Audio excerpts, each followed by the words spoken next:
बर्तमान देखंतु पीएम किसान योजना को नहीं आउ गोटे बहुत बड़ अपडेट आसी जो मैंने एपर्यंत पीएम किसान योजना अधीन में टंका पाऊना देखंतु जो मैंने गोटे दुईटा किस्तिर टंका पाई सारी एवं सेमाने जदि एबे जदि टंका पाऊना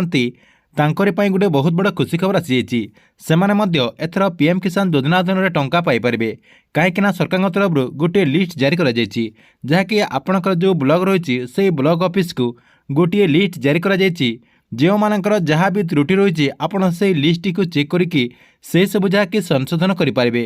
तेबे आपड़ से लिस्ट को केमिति पाइपारे एवं से लिस्ट रे क्यों मानकर ना रही जो मानकर ना रही कौन तांकर त्रुटि रही आपण मोबाइल माध्यम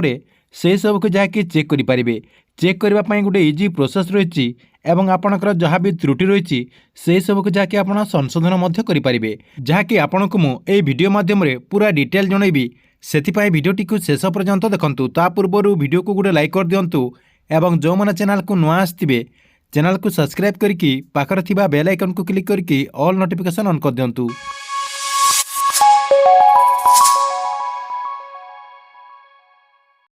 देखंतु जो मैंने एपर्यंत पीएम किसान योजना अधीन में टंका पाऊना ता सहित जो मैंने आगरू टंका पाउतले एवं एबे जदि से टंका पाऊना ताहले सेमानक पई बहुत बड़ गोटे खुशी खबर आसी एथर पीएम किसान योजना अधीन में टंका पाई परिबे जहाँकि सरकार तरफ जो मैंने आगरू टंका पाउतले एवं सेमानक जदि एबे टंका पाऊना तांकरे पई सबु ब्लॉक को गोटे लिस्ट जारी करा जायछि से लिस्ट रे जहाँकि जो मैंने आगरू टंका पाउतले एवं जो मानकर जहाँ भी त्रुटि रही से लिस्ट रे से मानकर ना रही जहाँकि आपण को से सब जहाँकि समाधान करने को पड़ो कहीं अधिकांश लोक जापार जे से कहीं पीएम किसान योजना अधीन में टंका पाऊना से प्रत्येक ब्लॉक को गोटे लिस्ट दि जाइए से लिस्ट रे जहाँकि आपणकर कौन त्रुटि रही से सब आप जहाँकि से चेक करेंगे एवं आपणकर जहाँ भी त्रुटि रही से सब को जहाँकि आप समाधान करेंगे जहाँकि आपण को मुझे देखो स्क्रीन माध्यम देखी एमती गोटे आपणकर लिस्ट आसी जाइए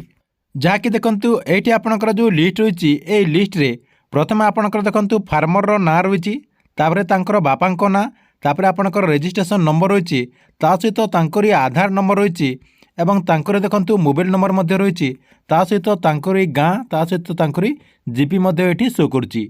जहाँकि यही लिस्ट सबु ब्लॉक को एवं सबु पंचायत को सरकार तरफ पठे दि जाइए यही लिस्ट जो मानकर ना रही से कौन त्रुटि रही देखंतु आपणकर एठी साइड रही जहाँकि आपण को मुझे जूम करके देखे दूसरी देखंतु एठी देखंतु आपणकर फास्ट रही ई कैसी स्टाटस आपणकर ई कैसी स्टाटस येस है कि नहीं आप चेक करदे तापर देखंतु आपणकर 2 नंबर रही लैंड सीडिंग स्टाटस आपणकर लैंड सीडिंग स्टाटस रे येस अच्छी कि नो अच्छी आपणकर एठी शो करुच्ची जो मानकर ठीक ठाक थिबो येस थिबो जो मानकर जदि ठीक ठाक नथिबो सेमानकर जाकि नो लिखाई थिबो ता सहित आपणकर ना करेक्शन येस अच्छी कि नहीं आपन सेटा मध्ये चेक करदेबे ता सहित आपणकर नेक्स्ट होची एनपीसीआई आपणकर सीडिंग स्टाटस आपणकर जो आधार कार्ड रही से आधार कार्ड एनपीसीआई सीडिंग होती कि नहीं सेटा मध्ये आपणकर येस अच्छी कि नो अच्छी आप चेक करदेबे जदि आपणकर येस थिबो ताले आपणकर ठीक अच्छी एवं आपणकर जदि नो अच्छी ताले आपमनको जाकि एनपीसीआई सीडिंग करबा को पड़िबो ता सहित देखंतु आपणकर पीएफएमएस एक्सेप्ट रही ए जो आपणकर पीएफएमएस एक्सेप्ट रे सेटा मध्ये आपणकर येस अच्छी कि नो अच्छी आपण सेटा देखिदेबे जो मानकर नो थिबो सेटा के आपनको जाकि रेजिस्ट्रेशन करबा को पड़िबो आपणकर जो कृषक पोर्टल रही से कृषक पोर्टल रे आपनको रेजिस्ट्रेशन करबा को पड़िबो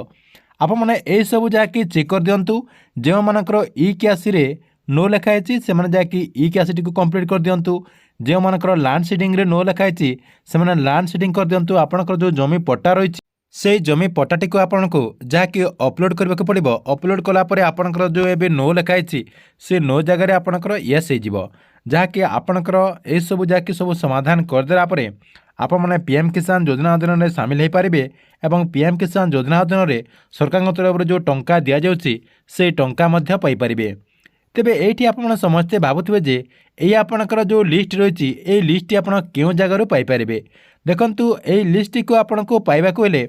आपणकर जो ब्लॉक रही ब्लॉक जो कृषि कार्यालय रही से कृषि कार्यालय को जाकि जहाँकि आपने ये पीडीएफ टे पाई पारिबे जहाँकि तांको पाखरे सबु पंचायत